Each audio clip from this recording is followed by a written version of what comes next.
Eh bien, bonjour, bonsoir, salut à toutes et à tous, ici Rager. On se retrouve aujourd'hui pour la review des chapitres 1166, 1167 et 1168 de One Piece. J'ai pris mes notes, excusez-moi si j'ai pas fait les reviews au moment où les scans sont sortis, c'est juste qu'en ce moment j'ai repris du boulot. Donc j'ai fait plein de démarches, de formations, je suis aussi dans des démarches de recherche d'appartements, j'ai fait plein de papiers. Donc trouver du temps pour faire la vidéo, j'ai pas beaucoup de temps où je peux vraiment me reposer. Je suis dans une routine assez particulière, c'est-à-dire c'est soit je suis dans des rendez-vous médicaux, soit je fais des démarches administratives, soit je travaille. Donc du coup là on est mardi soir, je suis parti faire les tresses pour le boulot justement pour être un peu beau gosse. Et du coup j'ai lu les 3 chapitres de One Piece. Alors je vous cache pas que j'ai juste zioté les titres de certaines vidéos et j'ai vu des personnes qui étaient un peu genre en mode Odama déçu, c'est le chef otaku je crois qui disait ça. Après on parlait de Shanks, meilleur chevalier divin. Enfin bref, j'ai juste vu les titres et j'avoue que moi personnellement j'ai pas aimé. Bref, j'ai noté plein de trucs sur ma fiche, juste au niveau des ressentis du chapitre. Alors moi j'ai pas aimé, mais j'ai pas non plus aimé. En fait, j'ai trouvé que c'était assez potable, assez normal, assez correct. Je veux dire, j'ai bien aimé la conclusion de l'histoire de Rox. J'ai bien aimé le fait que Shanks passe un moment avec les Chevaliers Divins, donc j'ai tout de suite compris, il s'est infiltré, hein. Ce qu'il voulait, c'était avoir des infos sur le gouvernement mondial. Il s'est jamais vraiment retourné contre les peuples et tout ça. Il est pas méchant, Shanks, hein. En tout cas, s'il le serait, je trouverais ça dommage. Ensuite, j'ai bien aimé Harald, sa réaction à la mort de, euh, de Rox, qui est là en mode j'ai laissé mourir mon meilleur ami alors qu'il avait besoin de moi. Bande de bâtards, c'est à cause de vous, les gens qui font la guerre, qu'on veut pas, qu'on n'est pas copains avec les humains. Bref, j'ai aussi beaucoup aimé le côté à la fin des événements de God Valley quand l'île s'effondre sur elle-même. On a le narrateur qui dit que beaucoup de destins se sont croisés et que le tonnerre retentissant annonçait le début du périple de beaucoup de personnes. Donc, Shanks atterrit sur le navire de God Roger. Je sais pas trop comment. Dragon a peut-être une explication. En tout cas, oui, moi je trouve que c'est une bonne origin story pour Shanks. Ensuite, Dragon, c'est un peu dommage que c'est pas été plus développé, le pourquoi du comment, il est pas content de son père. Genre Dragon, il est là en mode ouais, gars, je te déteste, papa. Et, tu me dégoûtes, je sais plus ce qu'il dit exactement dans la traduction de Manga Plus. Mais du coup, Garp lui donne la clé pour s'échapper et Dragon devient révolutionnaire. Ce qui m'a soulevé une question à laquelle que j'aborderai une fois que j'aurai lancé les points. Voilà, donc après j'ai partenu tous les événements des chapitres pour être tout à fait honnête. Faut noter qu'avant, quand je faisais mes reviews, je lisais 3 fois le chapitre. Une fois pour avoir un premier avis, 2 fois pour voir un peu les détails, 3 fois pour confirmer mes hypothèses. Et maintenant, j'ai plus autant envie de lire les chapitres de One Piece comme ça. Je veux dire, je l'ai déjà dit dans plusieurs vidéos, mais le manga me fait moins kiffer. Et donc, du coup, je lis parce que je veux connaître la fin de One Piece. Mais en réalité, je me demande, et je l'ai aussi noté sur mes points abordés, et, Oda met trop d'histoires. En réalité, il tease trop de personnages, trop de groupes de personnages. Je veux dire, les Chevaliers Divins, je trouvais que c'était un peu la limite qui était acceptable, en mode les derniers ennemis, le gouvernement mondial, après les dragons célestes, il a les lames divins, les chevaliers divins, les 5 doyens et Imu, c'est eux les boss de fin. Donc, boss de fin du manga sera Imu, j'espère que le combat sera époustouflant. Petite hypothèse sur le One Piece qui m'a été partagée par un abonné, Arthur à l'occurrence. Donc du coup, moi je pense que le One Piece, enfin je pense, j'aimerais que le One Piece ce soit le navire ultime, le navire qui permet de voyager sous la mer, sur la terre et dans les airs. Et mon abonné Arthur, qui est très fidèle à la chaîne, m'a dit que lui, il pense que le One Piece, c'est une énergie infinie. Voilà, donc ce sera en lien avec ce que disait Vegapunk et Mother Flame, donc pourquoi pas, après tout. Voilà, donc du coup, on commence à attaquer les points que j'ai notés. Donc Rox a été mis KO par Garp et par God Roger, mais il était encore en vie. Et en réalité, c'est Garling et les Chevaliers Divins qui l'achèvent. Donc j'avoue que je suis pas non plus, je suis pas déçu, mais j'aurais bien aimé quand même que l'histoire soit un peu plus longue que ça. Je veux dire, j'aurais bien aimé un retour vraiment à la ruche et que ça se passe un peu comme ils ont dit que Garp et Roger s'allient pour défaire Rox, qui était en plein pétage de câble manipulé par Imu. j'aurais trouvé ça plus intéressant. C'est un peu ce qui s'est passé, mais ça s'est pas passé à la ruche. C'est juste que j'aurais bien aimé qu'il y ait plus d'enjeux. Par exemple, je sais pas, un chevalier divin, un membre des cinq doyens, quelqu'un qui fasse dire à Roger et à Garp, là il faut l'arrêter, parce que finalement il l'arrête parce qu'il est dans une folie meurtrière, mais ils n'ont pas tellement de raison, à part un peu de compassion pour lui, en mode ah t'es devenu une machine à tuer, mon pote, tu méritais pas ce sort, donc du coup on va t'achever pour éviter que tu fasses des dingueries. Voilà, donc j'avoue que le fait que ce soit les Chevaliers Divins qui l'achèvent, j'ai bien aimé, parce que du coup, c'est bien ce que je disais, les choses ne se sont pas passées comme le gouvernement mondial l'avait raconté. Je trouve que c'était assez clair de le voir venir, mais qu'est-ce qui s'était passé réellement, c'était ça la question, et en fait, moi je pensais qu'il allait avoir une dinguerie encore plus dingue. Finalement, c'est juste God Valley qui s'écroule, on cache le jeu des dragons célestes, et on nomme Garp héros, et d'ailleurs Garp s'énerve, il a une dispute avec Sengoku, et Sengoku explique que lui, il ferme les yeux sur les agissements du gouvernement mondial. Et Garp est là en mode ah, si jamais tu rentres dans leur commune, je te défoncerai. Et Sengoku, il lui répond ouais, mais avec un pote comme toi, je pourrais jamais le faire. Ensuite, comme je disais, Shanks a été trouvé dans un coffre au trésor par l'équipage de Roger. Donc, question un peu particulière parce que du coup, ils ont attendu que Roger se réveille pour ouvrir les coffres. Alors, heureusement qu'il n'était pas dans le coma pendant 10 jours parce que sinon, ils auraient trouvé le cadavre d'un bébé dans le coffre. Hein, ça aurait été très, très fun. Ouais, donc du coup, ouais, le lien entre Roger et Dragon, je suis un peu dommage qu'il n'ait pas été abordé. Ça aurait pu être intéressant que Dragon et Roger aient une rencontre et que ce soit cette rencontre-là qui déclenche chez Dragon l'envie de devenir révolutionnaire. Ça m'étonne même qu'Oda ne l'ait pas fait, pour être tout à fait honnête. Comme je disais dans un live, moi je soupçonne qu'Oda il ait modifié des parties de son histoire parce qu'il y avait des personnes qui avaient compris ce qui allait se passer. Notamment à Dressrosa, je suis convaincu qu'on aurait dû voir Marco et Vista, que les personnages de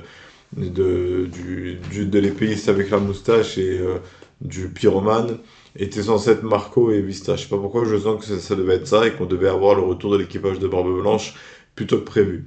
Mais comme beaucoup de personnes l'ont vu venir, Oda c'est abattu en retraite et a dit non, bon finalement je les mettrai plus tard. Et résultat, leur retour dans l'histoire, il est pas aussi impactant que ce qu'il aurait pu l'être si ça avait eu lieu à Dressrosa. Bref, du coup, Shanks a grandi dans l'équipage de Gold Roger. Et ouais, comme origine story du personnage, je trouve ça assez intéressant, assez sympathique. Et ça m'a fait me soulever une question à laquelle je vais répondre tout de suite. C'est est-ce que Baggy n'a pas connu un peu un sort similaire? C'est-à-dire, est-ce qu'il n'a pas grandi sur l'équipage de Roger? Est-ce qu'il n'est pas dans l'équipage de Roger depuis qu'il est nourrisson? Parce que finalement, Baggy, on ne sait pas d'où il vient. Et ça pourrait être intéressant d'aborder le sujet parce que Baggy, c'est un personnage qui était important au début de One Piece, ensuite il fait son retour à l'Octane, puis ensuite il a rencontré Ace, puis ensuite il a été à Impel Down, il a aidé Luffy, il a fait Marineford, il est devenu empereur. Quand même, il y a quelque chose avec ce personnage-là, et déjà Oda l'apprécie beaucoup ce personnage.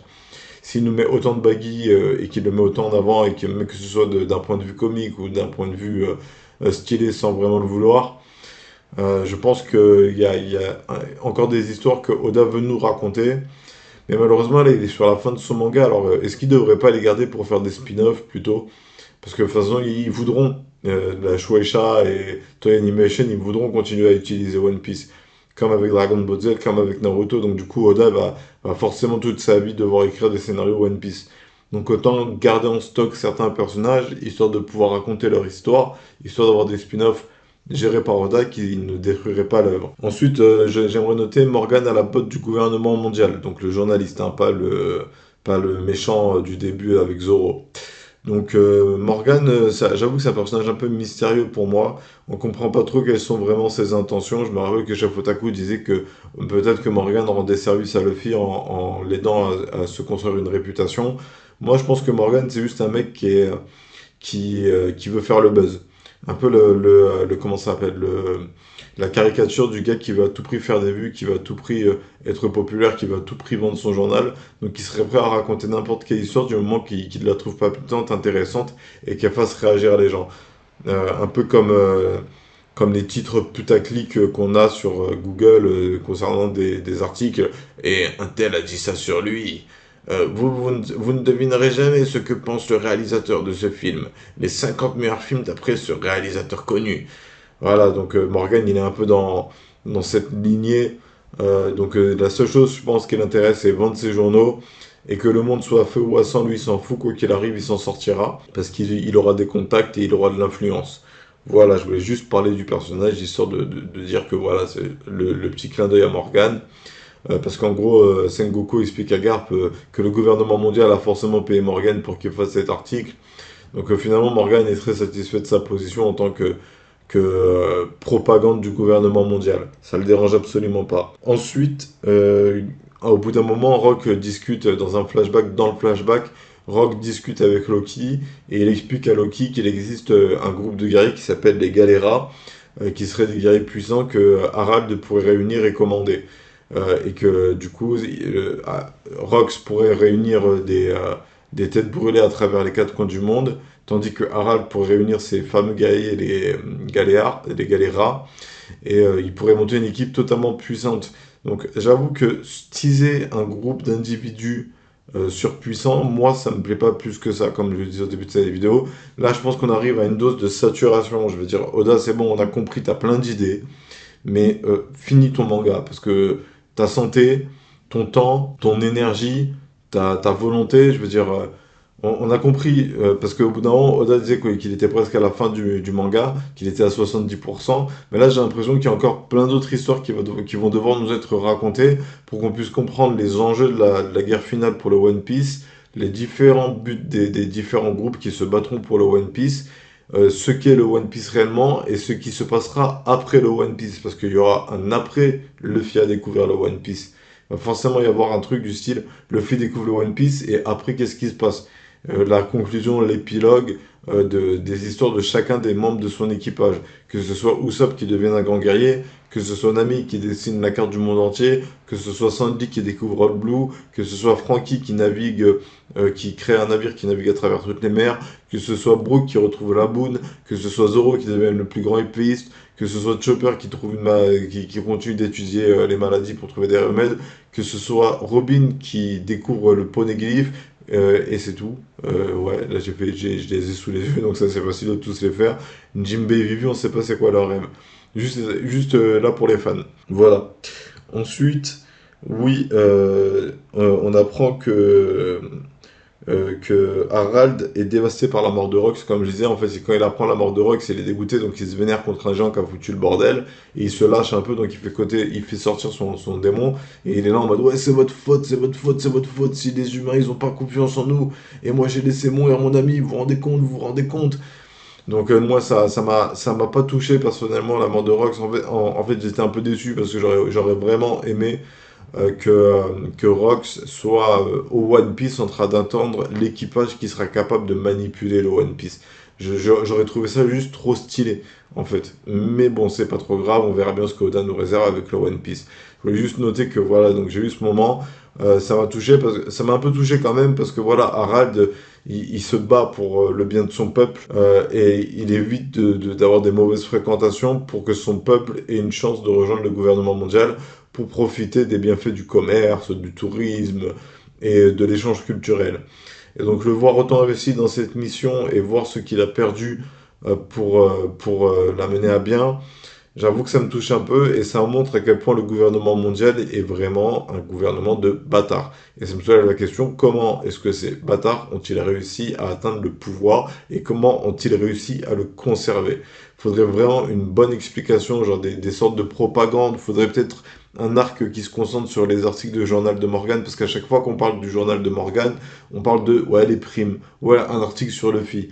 Ouais, ça a été. En fait, on n'a pas encore vu. Ça pourrait être intéressant qu'il y ait un arc où on se concentre un peu sur des fausses histoires, c'est-à-dire Morgan qui fait la propagande pour le gouvernement mondial, genre en mode, et là les chevaliers divins sont intervenus et ont empêché les géants d'attaquer le gouvernement mondial, d'attaquer cette île. Avoir un peu plus d'infos sur quelle propagande fait Morgan pour permettre de conserver ce statut qu'ont les chevaliers divins, qu'ont les lames divines et qu'ont les dragons célestes et Imu, même si elle est dans l'ombre. Ensuite, du coup, comme je le disais, Dragon qui méprise son père, donc il est dégoûté même si son père lui donne la clé. Donc on assiste au début du révolutionnaire. Et ça m'a fait me soulever une question en fait. À cet instant-là, je me suis posé la question, qui est la mère de Luffy? Et je me suis même demandé, est-ce que Dragon est vraiment son père? Parce que finalement, Dragon, il a sauvé des enfants du désastre de God Valley. Il a essayé de sauver Shamrock et Shanks. Il a réussi à sauver que Shanks, que ce soit du jeu ou que ce soit du destin de Chevalier Divin. Et donc du coup, la question qu'on pourrait se poser, c'est est-ce que Luffy aussi, il n'aurait pas été recueilli par Dragon plutôt qu'être le fils de sang de Dragon? Est-ce que ce serait pas un enfant qui aurait une toute autre histoire, qui serait pas lié au Monkey D, c'est-à-dire un Monkey D Dragon et un Monkey D Garp, et qu'il était et qu'il était récupéré par Dragon, confié à Garp, et ensuite toute l'histoire qu'on connaît de Luffy avec Sabo, Ace, Romance Down, je sais plus comment ça s'appelle, la ville natale de Luffy, le mont Fushia, je crois, je sais plus. Faudrait que je relise One Piece en vrai, hein, pour être honnête.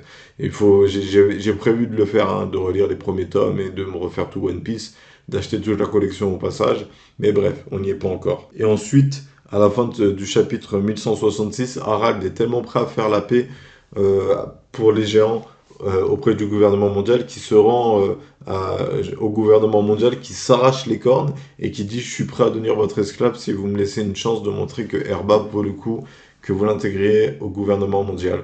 Donc on voit bien là la détermination de Harald, et c'est vrai qu'avoir un personnage comme ça qui se bat pour la paix et qui est prêt à se donner corps et âme et à se sacrifier pour cette paix, c'est inspirant, et j'espère que un jour des personnes qui auront accès au pouvoir aient la même volonté de paix et de justice que ce genre de personnage fictif. Ensuite, dans le chapitre 1167, on voit que Harald aide le gouvernement mondial dans l'ombre. Donc il est dans la brume du triangle de Jules, j'ai oublié son blaze, de Florian je crois que c'est, ou de Florent.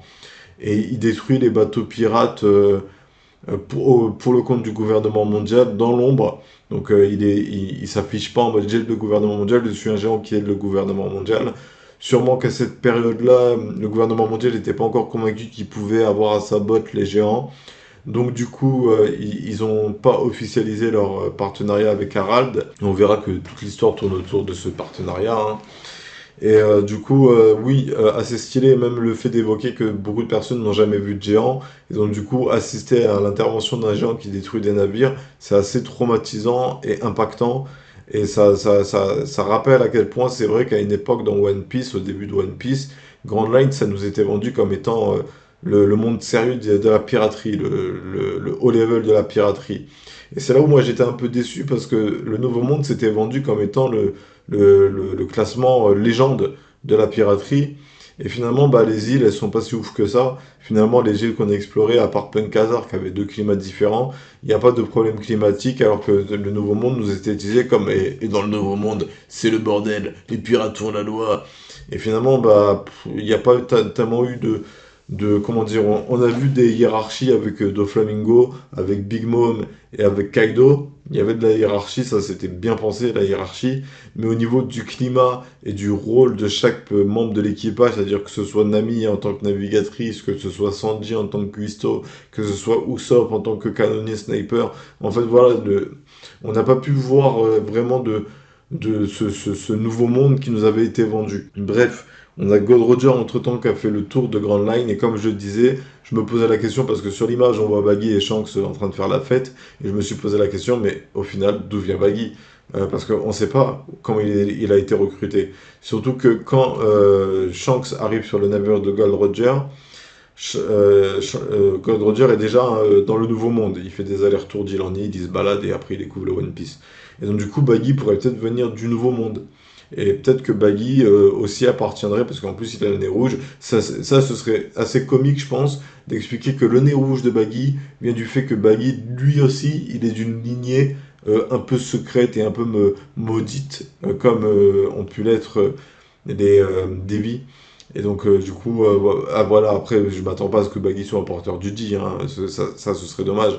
Parce que voilà, porteur du D, déjà, Vivi, j'avoue, même si. En fait, quand on a annoncé Vivi est porteuse du D, j'étais là en mode. Ok. Parce que j'avais pas de problème avec l'idée, mais je voyais pas en quoi est-ce que ça étoffait l'histoire. Mais par contre, l'ancêtre de Vivi, j'avoue que ça m'a intrigué. Sa relation avec Jai Boy. D'ailleurs, j'ai un abonné, le même, hein, Arthur, qui a fait une hypothèse et je suis censé la traiter avec lui en vidéo. Il faut que j'organise ça, donc je l'ai pas oublié. Mais il faut que je trouve le temps et l'énergie. Bref, ensuite, on voit que Harald devient une lame divine Et pendant ces jours de congé, il est pote avec Neptune, alors un petit échange entre deux peuples maudits du gouvernement mondial. On voit qu'ils discutent et que Neptune annonce qu'une voyante lui a prédit qu'il allait avoir une fille dans 4 ans et qu'il pourrait la marier à Loki. Voilà, donc un petit clin d'œil à Neptune, un personnage que j'ai bien aimé à l'Arc des Hommes Poissons, avec une histoire. L'histoire de l'Arc des Hommes Poissons était intéressante. Moi, ce qui m'a un peu déçu, c'est les combats, pour être honnête. Mais oui, Neptune, c'est un personnage que j'aime bien. Alors, je l'idolâtre pas non plus, mais avoir un petit retour de Neptune, c'est assez sympathique. Et ensuite, on voit, comme je disais, que Shanks s'est infiltré chez les Chevaliers Divins. Alors, pour quelle raison s'est-il infiltré chez les Chevaliers Divins? C'est la question à laquelle moi j'aimerais avoir des réponses. Parce que du coup, là, je pense que dans la continuité du flow de Oda, ce qu'il faut raconter, c'est le passé de Shanks entre depuis la mort de Gold Roger jusqu'à ce qu'il devienne empereur. Même si c'est un peu raccourci, même si on fait des ellipses dans le flashback, je pense que c'est la prochaine histoire qui serait intéressante à raconter et qu'on voit un peu les ambitions de Shanks. Pourquoi est-ce qu'il veut devenir pirate? Pourquoi est-ce qu'il veut devenir empereur?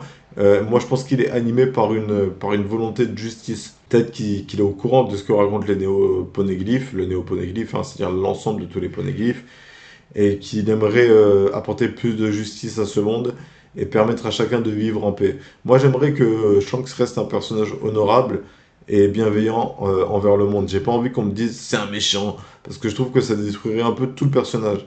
Ça détruirait vraiment tout le personnage. Ce serait même pas un twist qui serait impressionnant, ce serait juste ouais, mais toute la gentillesse qu'il a eue en vérité, il aurait dû rester gentil. Shanks doit rester gentil, c'est important qu'Oda le comprenne. On a Shamrock, son frère jumeau, qui peut être le Shanks maléfique. Et justement, cette dualité entre celui qui a vécu dans le monde d'en bas et celui qui a vécu dans le monde d'en haut se confrontent. Et d'ailleurs, dans une scène, même si on voit que la silhouette, on comprend que c'est Shanks qui a aidé Tigerfish à s'échapper avec Bangkok et compagnie. Et pour finir, on apprend que Ida a été empoisonnée par la famille de la première femme de Harald, dont j'ai oublié le nom. On voit que Loki considère Ida, la mère de Ajrudin, et donc le vrai amour de Harald, on voit qu'il la considère comme sa vraie mère. Et donc, du coup, quand il apprend qu'elle a été empoisonnée, il pète un câble et il détruit les personnes qui en sont responsables, et du coup, il atterrit à la casse-prison. Voilà ce que j'ai retenu du chapitre 1167. Et enfin, le chapitre 1168. Alors du coup, on apprend que les gens commencent à être populaires. À travers le monde, les gens des différentes contrées commencent à être recrutés par la marine et se battre aux côtés de la marine. Et Harald se rapproche de son objectif de devenir un membre important du gouvernement mondial afin de rallier les géants à la cause du gouvernement mondial. Harald veut ouvrir le pays, il en est fier, il en est content, il est proche du but et c'est dommage que ça n'arrive pas malheureusement. Parce qu'au final, Ida meurt du poison, donc Harald continue à se battre pour la volonté de la femme qu'il aimait, pour lui faire honneur. Ils se battent pour la paix, même si elle lui dit qu'il faut garder les anciennes traditions parce que le côté l'honneur des guerriers c'est classe, faut pas le perdre. Et on apprend du coup que comme je disais, il y a un pacte à passer avec Imu. Ce qui moi m'aiguille encore vers le fruit de Imu. Je pense que son pouvoir, elle le tient d'un fruit du démon. Ce serait soit le fruit du pacte, soit le fruit du sang. Et peut-être le fruit du sang sublimé par l'éveil qui permettrait de faire des pactes et de conférer des attributs génétiques d'un individu à un autre individu. Pourquoi pas? Et donc du coup, peut-être combiner la spécificité d'Imu avec le sang, avec le Green Blood inventé par Vegapunk. Voilà, j'avance pas plus, je balance l'hypothèse comme ça parce que je viens de l'avoir en cours. On va continuer à aborder les points. Imu, du coup, veut lever une armée de géants. Et donc Harald s'oppose à cette décision. Il dit non, mais c'est pas pour ça que j'ai voulu rejoindre le gouvernement mondial. Je veux que mes gens vivent en paix et fassent la paix. Et Imu se vénère en mode ouais, non, mais t'as signé un pacte avec moi, maintenant t'es mon esclave et tu vas faire ce que je te dis. Du coup, Harald appelle ses hommes, il demande à être enchaîné, il demande à ce qu'on fasse venir Jarl, il demande à ce qu'on fasse venir Loki, même s'il est emprisonné. Et et du coup, ça me fait me dire que Imu, elle doit avoir des ennemis à travers le monde dont elle veut éradiquer l'espèce. Je pense que les Devi et peut-être la lignée à laquelle pourrait réellement appartenir Luffy, peut-être que Luffy est un Devi aussi. Hein. Je commence vraiment à croire que Luffy n'est pas le fils de Dragon. À quel moment est-ce que Dragon, après avoir cet échange qu'il a eu avec Garp, à quel moment Dragon se dirait, tiens, j'ai un enfant, bah, je vais le confier à mon père dont je rejette les idéaux. Voilà, après peut-être qu'il y a eu d'autres rencontres entre Garp et Dragon entre-temps, mais le prochain personnage dont on va devoir raconter l'histoire, bien évidemment, ce sera Dragon. Et pour finir, une fois le pacte passé, on devient l'esclave de Imu. Une fois qu'on a son sang à Imu, on est au service de Imu et on ne peut pas aller contre ses ordres. Et j'ai trouvé ça assez intéressant comme conclusion de l'histoire de Harald, c'est-à-dire Harald voulait la paix pour les géants, et malheureusement il l'a pas eu, il s'est fait manipuler.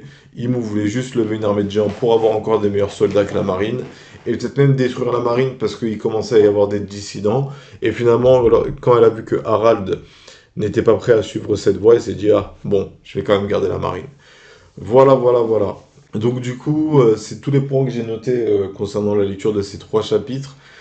Donc je vous avoue que pour la suite, voilà, moi j'aimerais bien du coup qu'on retourne un peu dans le présent du manga, c'est-à-dire la relation entre Luffy et Loki, le combat contre les chevaliers divins qui sont présents sur l'île, et aussi je rappelle l'hypothèse d'un de mes potes, d'un de mes abonnés, Arthur encore une fois, qui pensait que Shanks allait venir en aide à Luffy pour le sauver de Imu. Parce que moi, une question que je me suis posée et que j'ai pas notée sur la feuille parce qu'au début je voulais pas l'aborder parce que j'ai peur de pas savoir la traiter, c'est mais en réalité pourquoi est-ce que Imu n'est pas intervenu plus tôt dans le périple de Luffy pour le tuer? Avec tous les pouvoirs qu'elle a, elle aurait pu le tuer super facilement. Elle aurait pu le faire à Enies Lobby, elle aurait pu le faire à Marineford. Après Marineford, elle aurait pu le faire... Non, en fait, je vois pas trop, excusez-moi, Marineford, elle aurait pas trop eu l'occasion. Elle aurait pu le faire à Enies Lobby. Mais après, c'est le côté où on sous-estime l'ennemi. Donc du coup, c'est ça, on sous-estime le héros du shonen, et le héros du shonen montre qu'il vaut plus que ce qu'on pensait de lui. Mais c'est vrai que je me suis posé cette question, je me suis dit, mais pourquoi est-ce que Imu, elle a pas tout simplement tué Luffy quand l'idée lui est passée par la tête? Pourquoi est-ce qu'elle l'a pas fait à Egghead? Pourquoi c'est pas Imu qui s'est rendu sur l'île et pourquoi est-ce qu'elle a pas chétanisé Luffy? Enfin bref, voilà, voilà, voilà, j'ai abordé tous les sujets qui me paraissaient être pertinents.